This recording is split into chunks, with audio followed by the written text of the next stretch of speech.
Dans cette vidéo, nous allons explorer les fondements du management du projet. Nous allons commencer par comprendre ce qu'est réellement un projet, quelles sont les caractéristiques principales et comment ils se distinguent des opérations. Nous verrons également comment les projets s'intègrent dans les portefeuilles et les programmes, ainsi que le rôle de la gouvernance dans la gestion de projet. Un projet peut être défini comme une initiative temporaire destinée à créer un produit, un service ou un résultat unique. Cela signifie qu'un projet possède un début et une fin clairement définis, contrairement aux activités répétitives dans une organisation. Chaque projet vise à produire quelque chose de spécifique et unique. Les projets possèdent plusieurs caractéristiques importantes. Tout d'abord, ils sont temporaires, ils ont un début et une fin. Ensuite, ils sont uniques. Chaque projet produit un résultat spécifique. Les projets ont également des objectifs clairement définis et visent à créer de la valeur pour l'organisation ou pour les parties prenantes. Les organisations lancent des projets pour plusieurs raisons. Par exemple, un projet peut être initié pour répondre à des besoins exprimés par des parties prenantes ou pour mettre en œuvre une nouvelle stratégie. Les projets peuvent également servir à améliorer des produits ou des services existants ou encore à répondre à des exigences réglementaires ou légales. Il est important de distinguer les projets des opérations. Les projets sont temporaires et visent à introduire un changement ou à créer quelque chose de nouveau. Les opérations, en revanche, sont des activités continues qui permettent à une organisation de produire régulièrement des biens ou des services. Elles sont généralement répétitives et visent à maintenir les activités normales de l'organisation. Même si les projets et les opérations sont différents, ils peuvent interagir. Par exemple, un projet peut être lancé pour développer un nouveau produit qui sera ensuite géré par les opérations. Les projets peuvent également améliorer ou transformer les processus opérationnels d'une organisation. Dans une organisation, les projets ne sont pas isolés. Ils sont souvent regroupés dans des programmes et des portefeuilles. Un programme est un ensemble de projets liés qui sont gérés de manière coordonnée afin d'obtenir des bénéfices spécifiques. Un portefeuille, quant à lui, regroupe plusieurs programmes et projets afin d'aligner les investissements avec la stratégie de l'organisation. La gouvernance du projet représente le cadre qui guide les activités de gestion de projet. Elle définit la structure, les processus, les rôles et les responsabilités nécessaires pour gérer efficacement un projet. La gouvernance permet également de mettre en place des mécanismes de prise de décision afin d'assurer que le projet reste aligné avec les objectifs stratégiques de l'organisation. L'objectif principal de la gouvernance est de garantir que le projet reste aligné avec la stratégie de l'organisation. Elle permet aussi d'assurer une prise de décision claire et structurée et de garantir que les ressources sont utilisées de manière efficace afin de créer de la valeur pour l'organisation. Dans cette vidéo, nous avons exploré les fondements du management de projet. Nous avons vu qu'est-ce qu'un projet, quelles sont ses caractéristiques et comment il se distingue des opérations. Nous avons également examiné la relation entre projet, programme et portefeuille, ainsi que l'importance de la gouvernance dans la gestion de projet. Dans la prochaine vidéo, nous allons découvrir comment les projets créent de la valeur à travers le système de livraison de valeur. Dans les deux premières vidéos, nous avons découvert ce qui est le management de projet et les fondements des projets. Mais une question importante reste. Pourquoi les organisations réalisent-elles des projets? La réponse est simple, pour créer de la valeur. Dans cette vidéo, nous allons comprendre le système de création de la valeur appelé Value Delivery System dans le PMBOK 8. Les organisations utilisent les projets pour atteindre leurs objectifs stratégiques. Un projet peut permettre de créer un nouveau produit, d'améliorer un service ou de transformer une organisation. Dans ce contexte, les projets deviennent un moyen essentiel pour générer de la valeur et permettre aux organisations de s'adapter aux changements du marché. Dans le PMBOK, la valeur ne se limite pas uniquement au profit financier. La valeur peut également être stratégique, sociale ou organisationnelle. Par exemple, un projet peut améliorer la satisfaction des clients, renforcer l'image d'une organisation ou améliorer l'efficacité des processus internes. Le système de création de valeur décrit comment une organisation transforme ses idées et ses stratégies en résultats concrets. Dans ce système, les projets jouent un rôle central. Ils permettent de transformer une stratégie ou une idée en un produit, un service ou une amélioration organisationnelle qui apporte de la valeur. Les projets sont souvent utilisés pour mettre en œuvre des changements importants dans une organisation. Par exemple, Le lancement d'un nouveau produit, l'implémentation d'un système informatique ou la transformation digitale d'une entreprise sont généralement réalisés à travers des projets. Une fois qu'un projet est terminé, ses résultats sont souvent transférés vers les opérations. Les opérations utilisent alors les produits ou services créés par le projet. Par exemple, un projet peut développer une nouvelle application mobile et les opérations vont ensuite gérer et maintenir cette application pour les utilisateurs. La valeur créée par un projet dépend de plusieurs facteurs. L'environnement de l'organisation, les besoins des parties prenantes et la stratégie de l'entreprise jouent un rôle important aussi. Les ressources disponibles et les décisions prises par les responsables du projet influencent également la capacité du projet à générer de la valeur. L'objectif principal du management de projet n'est pas seulement de livrer un produit ou un service. Il s'agit également de maximiser la valeur créée par le projet pour l'organisation et pour les parties prenantes. Cela nécessite une gestion efficace des ressources, des risques et des attentes des parties prenantes. Prenons un exemple simple. Une entreprise souhaite améliorer l'expérience client. Elle décide de développer une application mobile. Le développement de l'application est un projet. Une fois l'application lancée, elle permet d'améliorer le service client et de générer de la valeur pour l'entreprise. Dans cette vidéo, pour résumer, nous avons découvert comment les projets contribuent à la création de valeur dans une organisation. Nous avons vu que les projets permettent de transformer une stratégie en résultats concrets. Dans la prochaine vidéo, nous allons explorer l'environnement du projet et comprendre comment les facteurs organisationnels influencent la gestion de projet. Merci d'avoir suivi cette présentation. Rappelle-toi toujours, plus tu aides les autres à réussir, plus tu réussis toi-même. D'ici là, et si vous avez des questions ou remarques, n'hésitez pas à me contacter par mail ou laissez directement vos commentaires en dessous de la vidéo. On se retrouve dans la prochaine. Dans les vidéos précédentes, nous avons vu comment les projets créaient de la valeur dans les organisations. Mais les projets ne se déroulent jamais dans un environnement isolé. Ils sont influencés par l'organisation, la culture, les ressources et les parties prenantes. Dans cette vidéo, nous allons explorer ce que le PMBOK appelle l'environnement du projet. Chaque projet est réalisé dans un environnement organisationnel spécifique. Cet environnement inclut la structure de l'organisation, sa culture, ses processus internes et les ressources disponibles. Tous ces éléments influencent la manière dont les projets sont planifiés, exécutés et contrôlés. Le PMBOK identifie ce qu'on appelle les facteurs environnementaux de l'entreprise. Il s'agit de facteurs internes ou externes qui peuvent influencer la gestion d'un projet. Par exemple, les conditions du marché, les réglementations gouvernementales, les technologies disponibles ou encore la culture de l'organisation peuvent avoir un impact sur le projet. Les facteurs externes proviennent de l'environnement dans lequel l'organisation opère. Cela peut inclure les réglementations, les changements technologiques, la concurrence ou encore les conditions économiques. Ces facteurs peuvent influencer les décisions prises dans le projet et parfois imposer des contraintes importantes. Les facteurs internes proviennent de l'organisation elle-même, par exemple la culture de l'entreprise, la structure hiérarchique ou encore les compétences des équipes, peuvent influencer la manière dont un projet est géré. Ces facteurs déterminent souvent la façon dont les décisions sont prises et comment les équipes collaborent.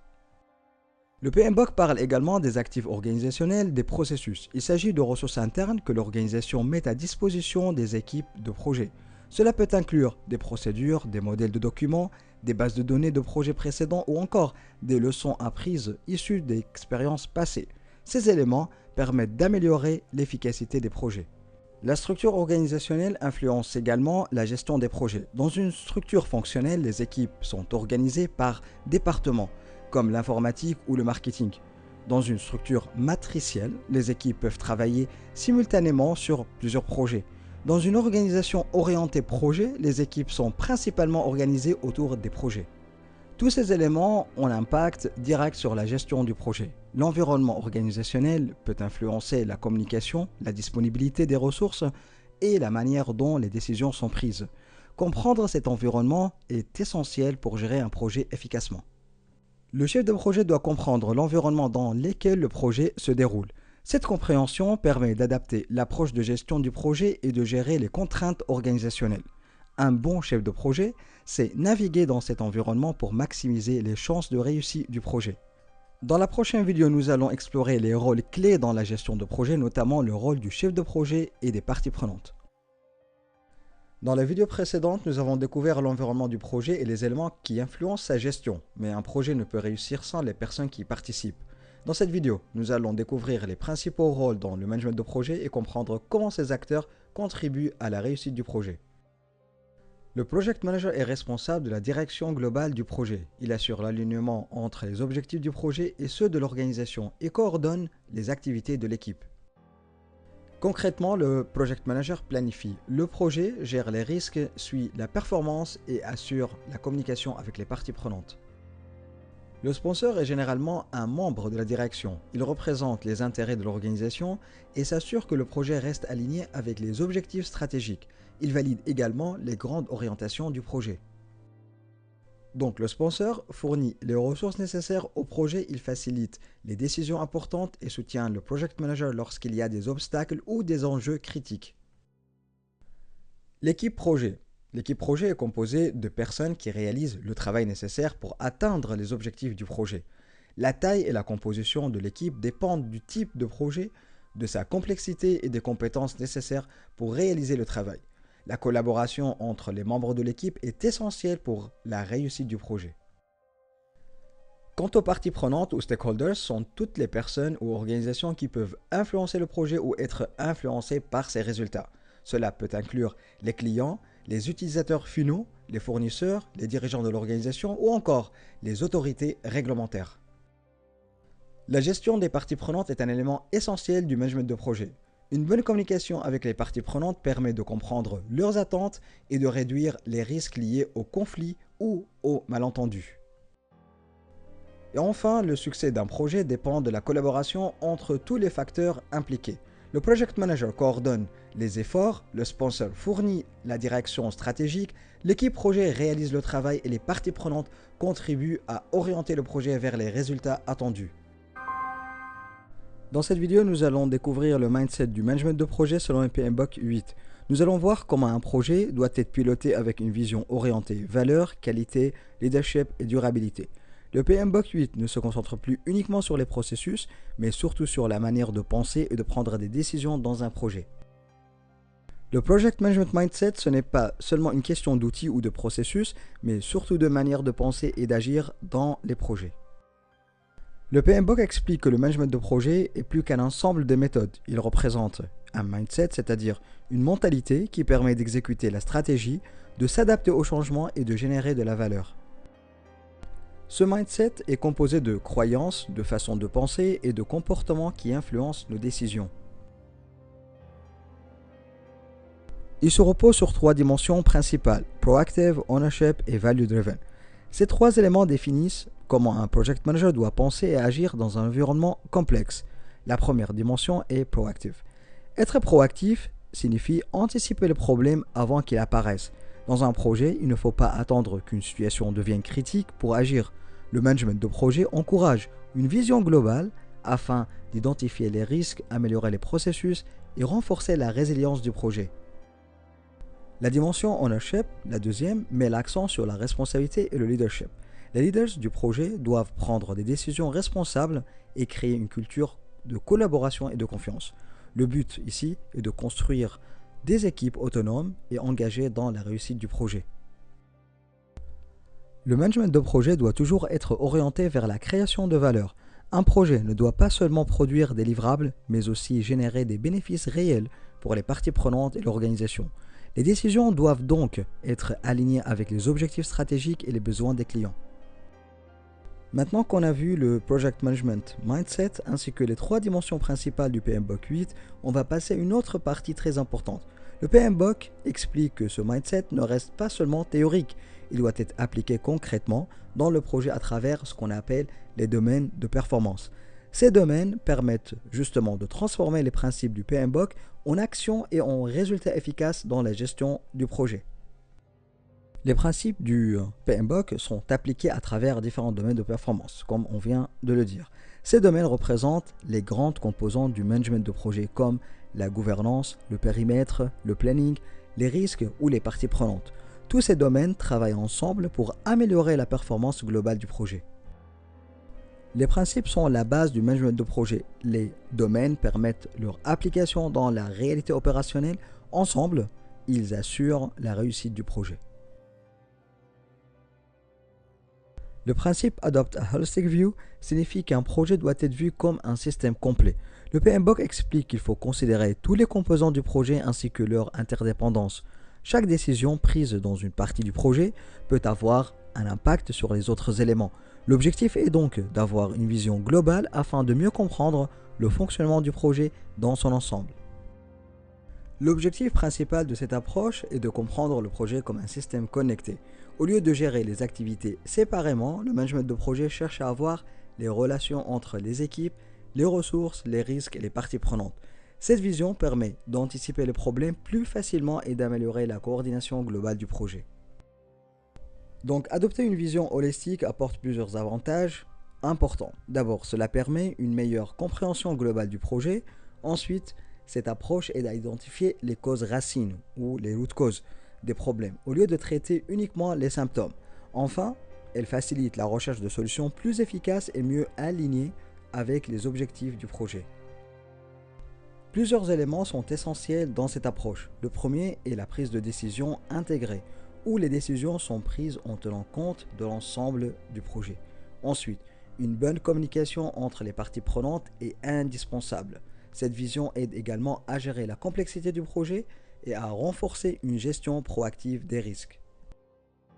Ce principe, donc, influence tous les domaines de performance du projet. Il impacte par exemple la gouvernance, le planning, les finances, les ressources, les risques et les parties prenantes. Le PMBOK montre que tous ces domaines sont connectés. C'est pourquoi une approche globale permet d'améliorer l'alignement et la cohérence du projet dans son ensemble. Le principe Focus on Value est l'un des concepts centraux du PMBOK 8. Le management de projet ne doit pas seulement se concentrer sur la livraison des tâches ou des livrables.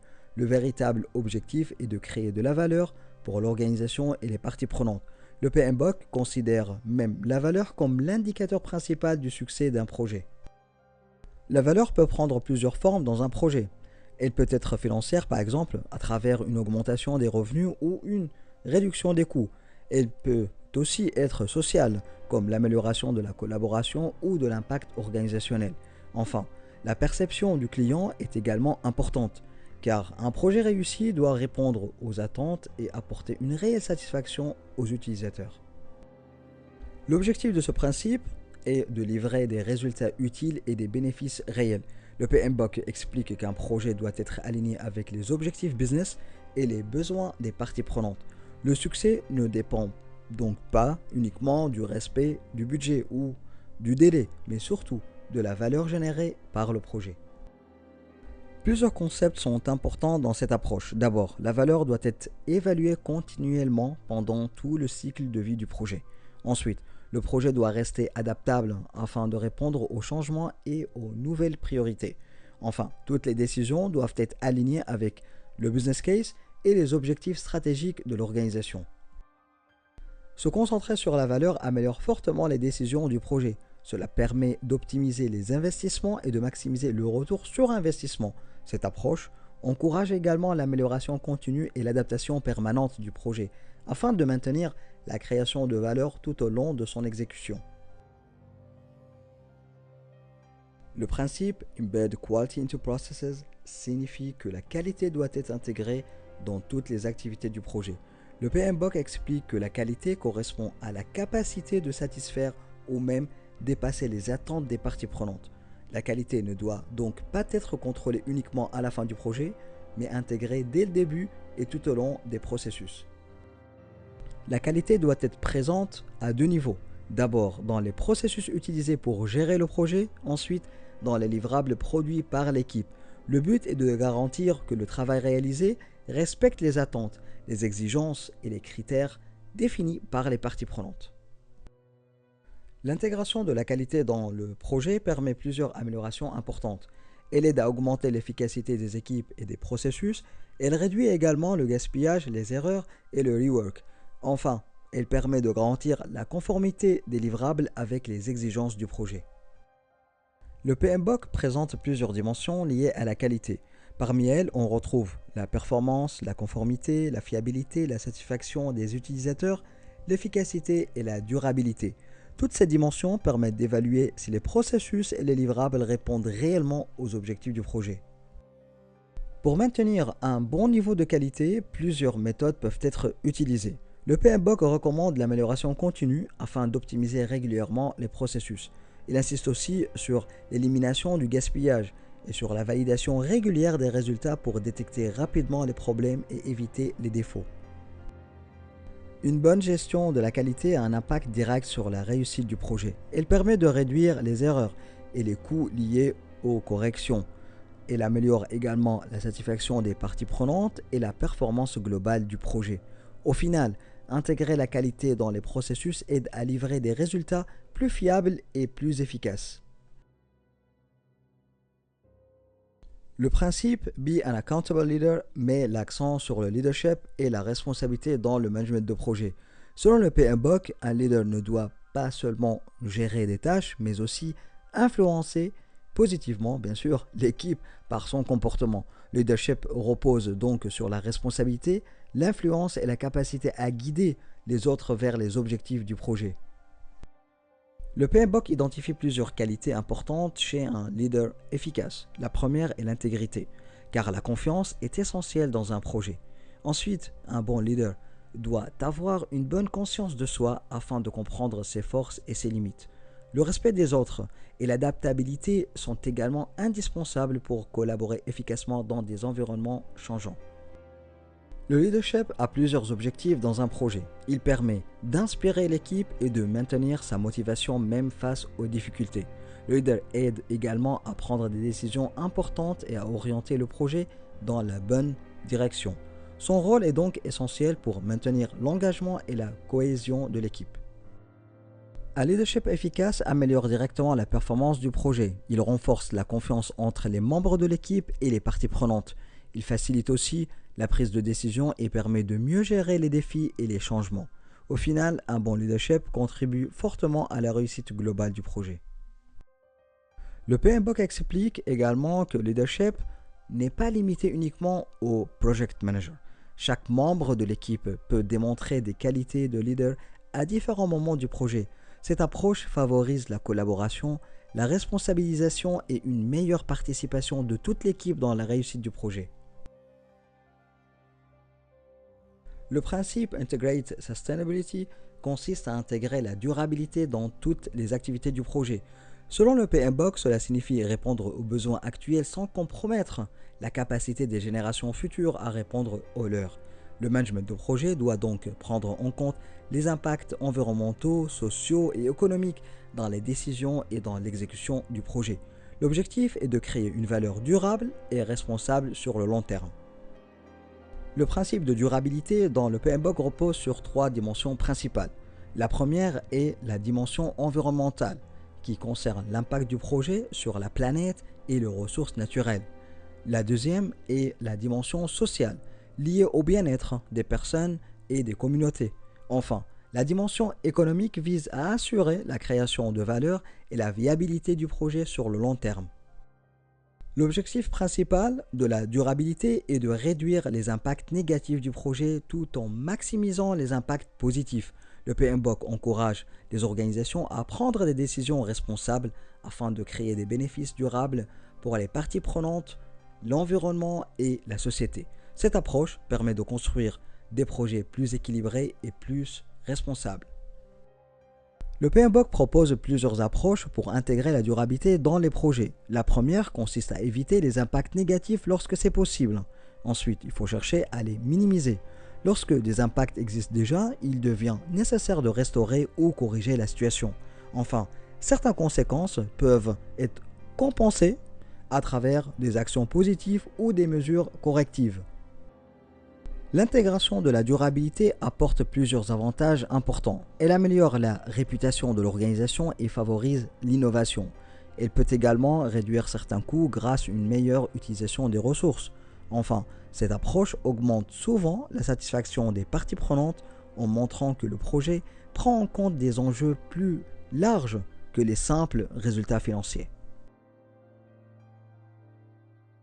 Le principe Build an Empowered Culture vise à créer une culture de projet collaborative autonome et performante. Selon le PMBOK, les équipes doivent évoluer dans un environnement où elles peuvent participer activement aux décisions et contribuer au succès du projet.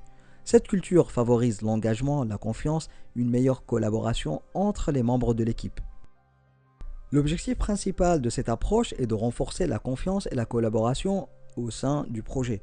Le PMBOK encourage également la responsabilisation des équipes afin que chaque membre se sente impliqué dans les résultats du projet. Une équipe responsabilisée est souvent plus motivée, plus créative et plus efficace face aux défis. Plusieurs facteurs sont nécessaires pour construire une culture performante. La diversité est importante car elle apporte différentes perspectives et favorise l'innovation. Le PMBOK insiste aussi sur la mise en place des processus clairs afin d'améliorer l'organisation du travail et de faciliter la collaboration entre les équipes. Les compétences interpersonnelles jouent un rôle essentiel dans cette culture collaborative. Une bonne communication et un esprit de collaboration permettent de renforcer les relations entre les membres du projet. Le PMBOK souligne également l'importance d'une structure organisationnelle claire ainsi que des règles communes appelées Team Agreements, afin de garantir un environnement de travail cohérent et efficace. Créer une culture responsabilisante améliore directement la performance du projet. Les équipes deviennent plus adaptables face aux changements et collaborent plus efficacement. Au final, cette approche augmente les chances de réussite du projet en créant un environnement de travail plus motivant et plus performant. Imaginez deux projets. Le premier construit un pont, le second développe une application mobile.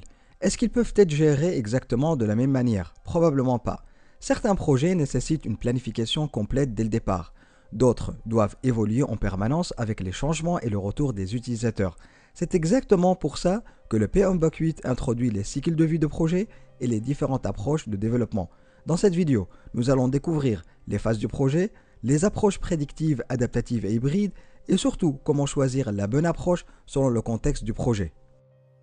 Le Project Life Cycle représente le parcours complet d'un projet depuis son démarrage jusqu'à sa clôture.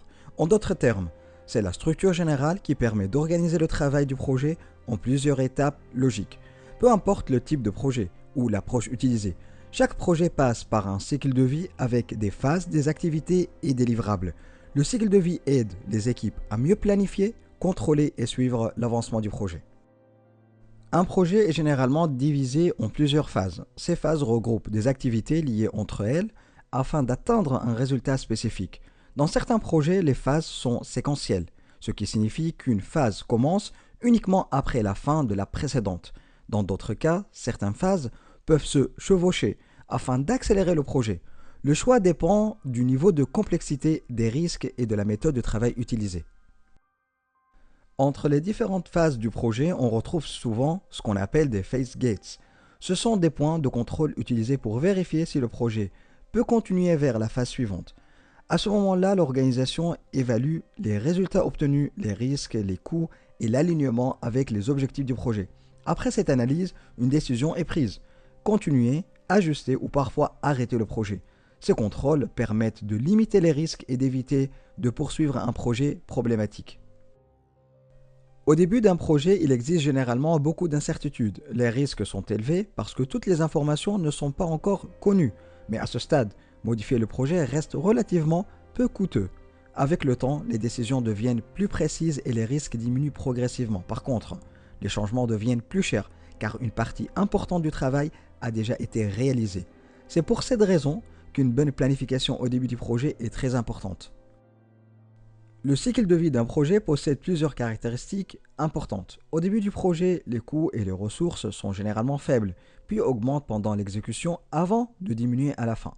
Les risques et l'incertitude sont élevés au départ, puis diminuent progressivement lorsque le projet avance. Enfin, l'influence des parties prenantes est souvent plus forte au début du projet car il est encore possible de modifier facilement les objectifs ou les décisions importantes. Mais avec le temps, cette capacité de changement devient plus limitée.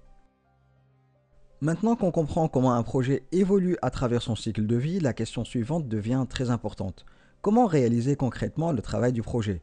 Et c'est exactement là qu'interviennent les différentes approches de développement, prédictives, adaptatives et hybrides. L'approche de développement représente la manière utilisée pour développer et livrer le produit, le service ou le résultat du projet, par exemple. Le PMBOK représente principalement trois approches, prédictive, adaptative et hybride. Chaque approche possède ses avantages, ses limites et ses contextes d'utilisation. Le choix dépend du coup du niveau d'incertitude, des besoins du client, de la complexité du projet et de la stabilité des exigences. Ces approches peuvent être vues comme un spectre. D'un côté, nous avons l'approche prédictive qui repose sur une forte planification et des exigences stables. De l'autre côté, l'approche adaptative qui accepte le changement et fonctionne avec des itérations courtes et du feedback continu. Entre les deux, on retrouve l'approche hybride qui combine des éléments des deux modèles. Plus on se rapproche de l'approche adaptative, plus le projet devient itératif et flexible.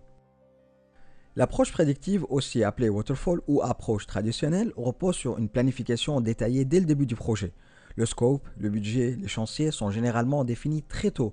Le travail suit ensuite une séquence logique, analyse, design, développement, test puis livraison. Cette approche fonctionne particulièrement bien lorsque les exigences sont stables et bien connues. Cette approche est très utile dans les projets où les changements sont limités, par exemple la construction, l'ingénierie ou certains projets gouvernementaux.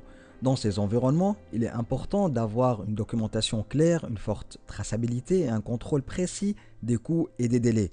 Le but ici est de réduire l'incertitude grâce à une planification détaillée. Dans un cycle de vie prédictive, les phases suivent généralement un ordre précis. Chaque phase doit être largement terminée avant de passer à la suivante. Cela permet un contrôle structuré du projet, mais réduit aussi la flexibilité face au changement. Plus le projet avance, plus les modifications deviennent coûteuses. L'approche adaptative, souvent associée à agile, est utilisée lorsque les exigences évoluent rapidement. Au lieu de tout planifier dès le début, le projet avance progressivement grâce à des cycles courts, appelés itérations.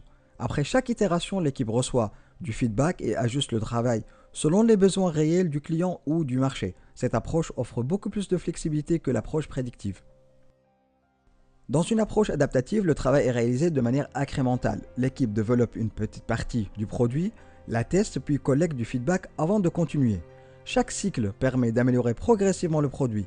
Cela aide les équipes à détecter rapidement les problèmes et à mieux répondre aux besoins réels des utilisateurs.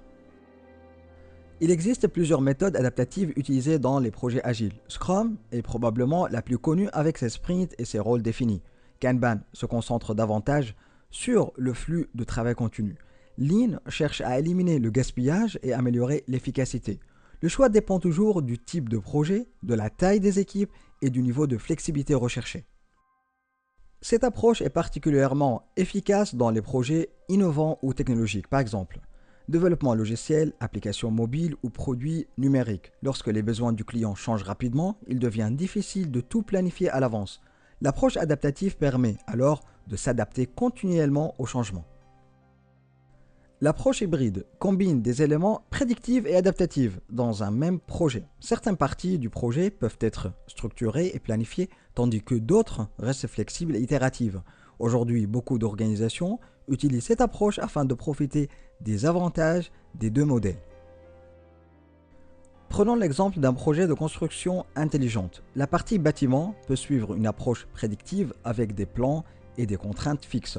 Mais les systèmes logiciels intégrés dans le bâtiment peuvent être développés de manière adaptative. C'est exactement ce type de situation qui rend l'approche hybride très populaire aujourd'hui. Il n'existe pas une seule approche parfaite pour tous les projets. L'approche prédictive privilégie le contrôle et la stabilité, l'approche adaptative privilégie la flexibilité et l'adaptation rapide, et l'approche hybride cherche à équilibrer les deux selon les besoins du projet. Le rôle du chef de projet est justement de choisir l'approche la plus adaptée au contexte réel du projet.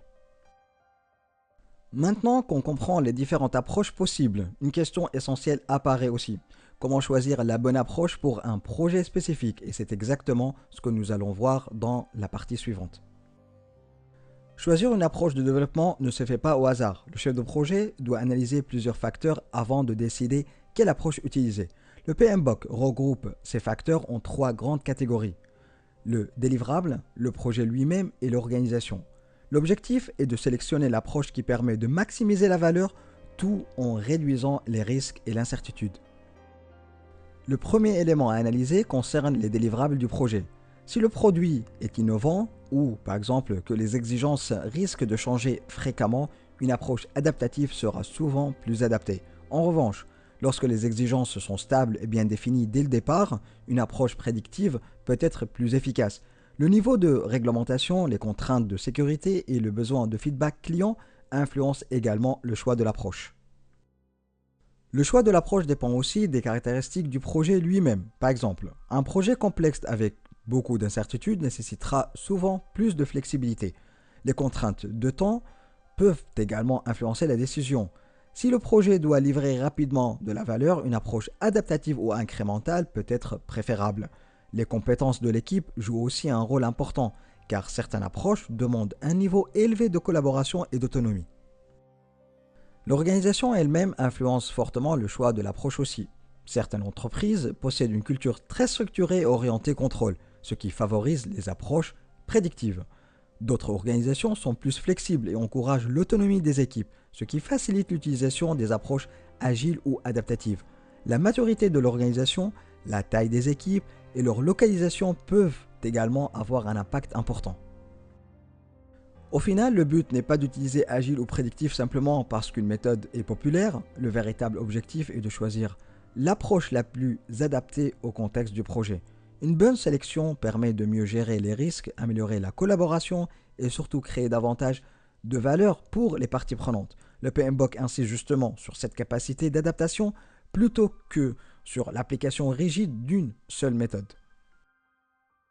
Après avoir une approche de développement, à quelle fréquence allons-nous livrer de la valeur cette fois? Et c'est exactement le sujet de la Delivery Cadence ou la fréquence de livraison. La fréquence de livraison représente la fréquence à laquelle le projet livre de la valeur aux utilisateurs ou aux clients. Selon le type de projet et l'approche de développement utilisée, les livraisons peuvent être réalisées une seule fois, plusieurs fois ou de manière continue. Le choix de cette cadence influence fortement la planification, le feedback et la gestion du projet. Dans une livraison unique, le projet livre le résultat principal une seule fois à la fin. Cette approche est fréquente dans les projets de construction ou d'infrastructure où il est difficile de livrer partiellement le projet. Le client reçoit généralement la totalité du résultat après la fin du projet. Cette méthode fonctionne bien lorsque les exigences sont stables et que le produit doit être entièrement complété avant utilisation. Dans certains projets, il est possible de livrer le produit progressivement. On parle alors de délivrables multiples. Chaque livraison apporte une partie de la valeur finale et permet d'obtenir du feedback plus rapidement. Les livraisons périodiques fonctionnent de manière similaire, mais selon un rythme régulier. Par exemple, chaque semaine ou chaque mois. Cette approche est très utilisée dans les environnements agiles et les produits numériques. Le délivrable continu pousse encore plus loin la fréquence des livraisons. Le produit est mis à jour de manière continue grâce à des cycles très rapides de développement, test et déploiement. Cette approche est courante dans les plateformes numériques et les services SaaS. Elle permet de réagir rapidement aux besoins des utilisateurs et d'améliorer continuellement le produit. Chaque fréquence de livraison possède ses avantages. Le délivrable unique privilégie le contrôle et la stabilité. Les multiples ou périodiques permettent d'obtenir du feedback plus tôt et de réduire certains risques. Le délivrable continu favorise la rapidité et l'amélioration continue. Encore une fois, le choix dépend du contexte du projet, des attentes des parties prenantes et de la capacité de l'organisation. Maintenant qu'on comprend comment les projets livrent de la valeur, il reste une dernière partie essentielle, les activités fondamentales de management qui existent dans tous les projets et ce que le PMBOK appelle les Project Management Focus Areas. Le PMBOK explique que tous les projets possèdent des activités fondamentales de management. Ces activités existent peu importe l'approche utilisée, prédictive, adaptative ou hybride. Elles permettent d'organiser, diriger et contrôler le projet tout au long de son cycle de vie. La phase d'initiation correspond au démarrage officiel du projet. À ce moment-là, l'organisation définit les objectifs principaux, identifie les parties prenantes et valide le lancement du projet. Cette étape permet également de clarifier la vision globale et les attentes des stakeholders ou les parties prenantes.